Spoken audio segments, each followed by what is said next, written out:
नमः शिवाय। हर हर महादेव। दोस्तों, गुरु जी की शिव कथा में आपका स्वागत है। दोस्तों, जब हम कहते हैं कि शिव संहारक हैं, तो यह दुनिया को नष्ट करने के बारे में नहीं है। यह आपकी दुनिया को नष्ट करने के बारे में है। आपकी दुनिया अनिवार्य रूप से पूर्व के अनुभवों और उनके प्रभावों का संचय है। आपकी दुनिया अतीत से बनी है। अतीत वह है जो समाप्त हो चुका है। यह केवल एक भ्रम के रूप में मौजूद है, जो आपकी विचार प्रक्रिया के कारण वर्तमान का हिस्सा बन गया है, और यह आपकी इच्छाओं के माध्यम से भविष्य में खुद को पेश कर रहा है। यदि विचार न होते तो अतीत का वर्तमान में कोई अस्तित्व नहीं होता। विचार एक भ्रम है और इच्छा दोहरा भ्रम है, क्योंकि इच्छा लगातार अतीत को भविष्य में आकार दे रही है। आपने अतीत में जो कुछ भी जाना है, उसके आधार पर आप उससे बेहतर चीज की इच्छा रखते हैं। यदि आप सृष्टि की भव्यता को जानना चाहते हैं, तो यह केवल वर्तमान क्षण से ही संभव है, जो कि अभी है। यह एकमात्र प्रवेश द्वार है। यदि आप अतीत को लाते हो, तो आप भ्रमणा में जी रहे हो। यदि आप भविष्य का एक और भ्रम पैदा करते हैं, जो मौजूद ही नहीं है, तो अब यह भ्रम इस स्तर तक पहुंच गया है कि आपके जीवन के अनुभव में वास्तविकता पूरी तरह से समाप्त हो गई है। पूर्ण स्थिरता की स्थिति में अतीत मौजूद नहीं होता। निरपेक्ष गति में भी कोई अतीत नहीं होता। ये वे दो मूलभूत मार्ग हैं जिन्हें शिव ने सृजन और सृजन के स्रोत तक पहुंचने के लिए मार्ग बताया। यही कारण है कि उन्हें लगातार या तो एक तीव्र नर्तक या एक तपस्वी के रूप में वर्णन किया जाता है, जो पूरी तरह से स्थिर है। शिव का सती से विवाह कराने की साजिश योग विद्या में एक कहानी ये है कि शिव स्थिरता से नृत्य और नृत्य से स्थिरता की ओर बढ़ने लगे। बाकी सब गंधर्व, यक्ष, तीनों लोकों के देवता उन्हें आसक्ति और कौतूहल की दृष्टि से देखने लगे। उन्होंने इस पूर्ण गति और पूर्ण स्थिरता का आनंद लिया, लेकिन उन्हें इसके अनुभव की प्रकृति के बारे में कोई जानकारी नहीं थी। वे सब उसका अनुभव करना चाहते थे। उनकी कौतूहलता रुचि में परिवर्तित हो गई।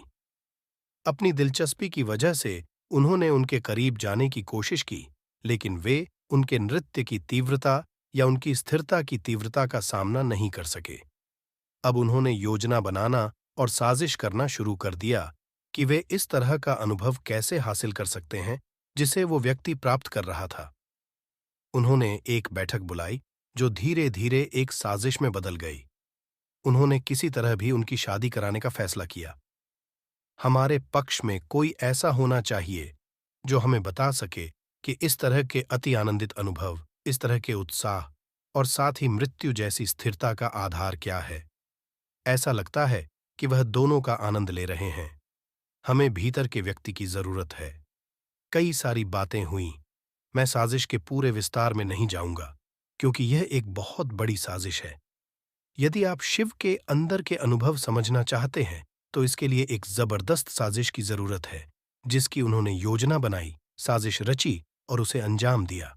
तो इस तरह उन्होंने शिव का सती से विवाह कर दिया। शिव मान गए और पूरी तरह से वैवाहिक जीवन में शामिल हो गए। वे पूरे जुनून के साथ सती से प्रेम करने लगे।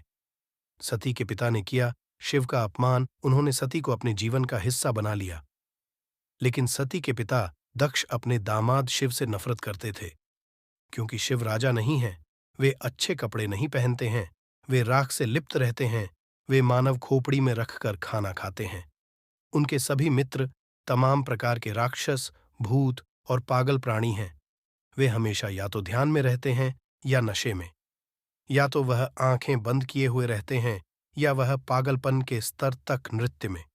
वे ऐसे दामाद नहीं हैं जिन पर गर्व किया जाए या जिनके साथ नजर आया जाए। कुछ अरसे बाद दक्ष एक महान अनुष्ठान करना चाहते थे, जिसके लिए उन्होंने हर एक राजा, प्रत्येक देवता और प्रत्येक यक्ष को आमंत्रित किया। लेकिन उन्होंने शिव को आमंत्रित नहीं किया। शिव और सती जंगल में बैठे थे और सती उन्हें प्यार से जंगल के फल खिला रही थी, क्योंकि उनके पास खाने को यही सब कुछ था। उनके पास न तो घर था और न ही खाना पकाने की उचित व्यवस्था, इसलिए वे सिर्फ फल खाते थे और जो कुछ भी भेंट के रूप में आता था। फिर सती ने देखा कि बहुत सारी भीड़, बेहतरीन रथ, सभी राजा, देवी देवता पूरी तरह से अलंकृत कहीं जा रहे हैं, तो उन्होंने शिव से पूछा, यह क्या है? सब कहाँ जा रहे हैं? शिव ने कहा, इससे कोई फर्क नहीं पड़ता। हमें वहां जाने की कोई जरूरत नहीं है जहां वे जा रहे हैं। लेकिन वह बहुत उत्साहित हो गई। कहाँ जा रहे हैं सब? देखिए वे कैसे सजे संवरे हैं। क्या हो रहा है? उन्होंने कहा, परेशान मत हो, हम यहां ठीक हैं। क्या आप दुखी हैं? नहीं, आप प्रसन्न हो, उनकी चिंता मत करो। क्योंकि वे जानते हैं कि क्या हो रहा है, लेकिन उनकी उत्सुकता और स्त्री सुलभ उत्साह ने उन्हें वहां बैठकर फलों का आनंद लेने की अनुमति नहीं दी। वे आगे बढ़ी और एक रथ को रोका और उनसे पूछा, तुम सब कहाँ जा रहे हो? वे बोले, क्या आप नहीं जानती? आपके पिता एक विशाल यज्ञ कर रहे हैं, एक बड़ा धार्मिक संस्कार, और उन्होंने हम सभी को आमंत्रित किया है। क्या आप नहीं आ रहे हो? जब उन्हें पता चला कि उन्हें और उनके पति को आमंत्रित नहीं किया गया है, तो वह स्वयं को पूरी तरह से खोया हुआ महसूस कर रही थी। वह अपमानित महसूस कर रही थी। उन्होंने सोचा कि यह शिव के लिए उचित नहीं है। उन्होंने शिव से कहा, मैं अपने पिता के पास जा रही हूं, उन्होंने ऐसा क्यों किया? शिव ने कहा, इससे मुझे कोई फर्क नहीं पड़ता। आप इसे गंभीरता से क्यों ले रही हैं? हम यहां ठीक हैं, हम उनके आयोजन में क्यों जाएं? लेकिन वे आमंत्रित न किए जाने के इस अपमान से बहुत बौखला गई थीं। उन्होंने कहा, नहीं, मुझे जाना है। जरूर कोई गड़बड़ हुई है, शायद निमंत्रण खो गया था। ऐसा नहीं हो सकता। वे आपको और मुझे कैसे आमंत्रित नहीं कर सकते? मैं उनकी बेटी हूं, जरूर कोई चूक हुई है। मुझे यकीन है कि वह ऐसा नहीं कर सकते। मेरे पिता ऐसे नहीं हैं। शिव ने कहा, मत जाओ। लेकिन वह नहीं मानी और चली गई। सती ने स्वयं को यज्ञ अग्नि में जलाया। जब वे अनुष्ठान में पहुंची तो उन्होंने पाया कि उनकी सभी चचेरी ममेरी बहनें और हर कोई जो भी वहां था पूरी तरह से अलंकृत और सजा संवरा था। लेकिन वह सादे कपड़ों में वहां आई थी जिन्हें वह पहाड़ों में पहना करती थी। इसलिए लोग उनका मजाक उड़ाने और हंसने लगे। उन्होंने पूछा, वह तुम्हारा राख से लिपा पुता आदमी कहाँ है? कहाँ है वो बंदा आदमी जिसने अपने बालों में न जाने कब से कंघी तक नहीं की है? उन्होंने यह सब नजरअंदाज कर दिया और अपने पिता से मिलने चली गई। वे अभी भी यह मान के चल रही थीं कि यह एक गलती होगी। जब वे दक्ष से मिली तो दक्ष क्रोधित हो गए, लेकिन उन्होंने पूछा, आप शिव को आमंत्रित कैसे नहीं कर सकते? तब दक्ष ने शिव को हर संभव तरीके से भला बुरा कहा और कहा, मैं उन्हें कभी भी अपने घर में कदम रखने नहीं दूंगा। वे बेहद निराश थीं। यज्ञ की अनुष्ठानिक अग्नि जल रही थी। वे उसमें प्रवेश कर गईं और खुद को जला लिया। नंदी और कुछ अन्य जो उनके पीछे थे, जब उन्होंने ऐसा होता देखा तो वे इतने भयभीत हो गए कि वे शिव के पास दौड़ कर गए और उन्हें बताया कि सती ने खुद को यज्ञ में जला दिया क्योंकि दक्ष ने उनका अपमान किया था। शिव ने वीरभद्र का निर्माण किया। शिव एक निश्चित अवधि के लिए स्थिर और निश्चल बैठे रहे। फिर वे आग बन गए। वह गुस्से में उठे। शिव ने अपने उलझे हुए बालों की एक लट तोड़कर अपने सामने मौजूद चट्टान पर फेंक कर मारी और एक बहुत शक्तिशाली प्राणी उत्पन्न किया जिसका नाम वीरभद्र था। उन्होंने वीरभद्र से कहा, जाओ, यज्ञ को नष्ट करो। दक्ष समेत किसी को भी इसमें से कुछ हासिल नहीं होना चाहिए।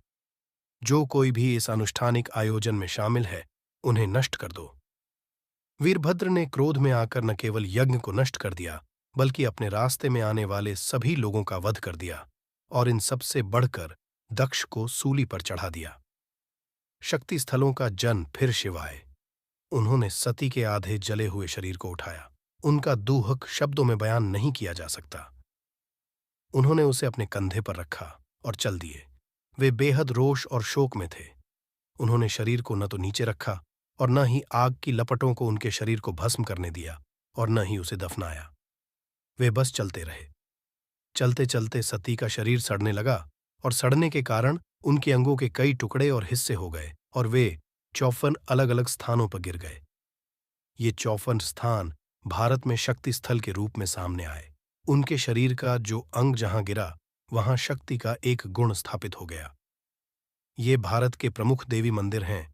उनमें से 3 को गुप्त माना जाता है और कुछ लोगों को छोड़कर कोई नहीं जानता कि वे कहाँ हैं, लेकिन 51 स्थल लोगों की जानकारी में है जो कि भगवान भोलेनाथ के, और सभी लोग इन तीर्थ स्थलों के दर्शन कराने जाते हैं और पुण्य फलों को प्राप्त करते हैं। आप लोगों को ये गुरु जी की कथा कैसे लगी,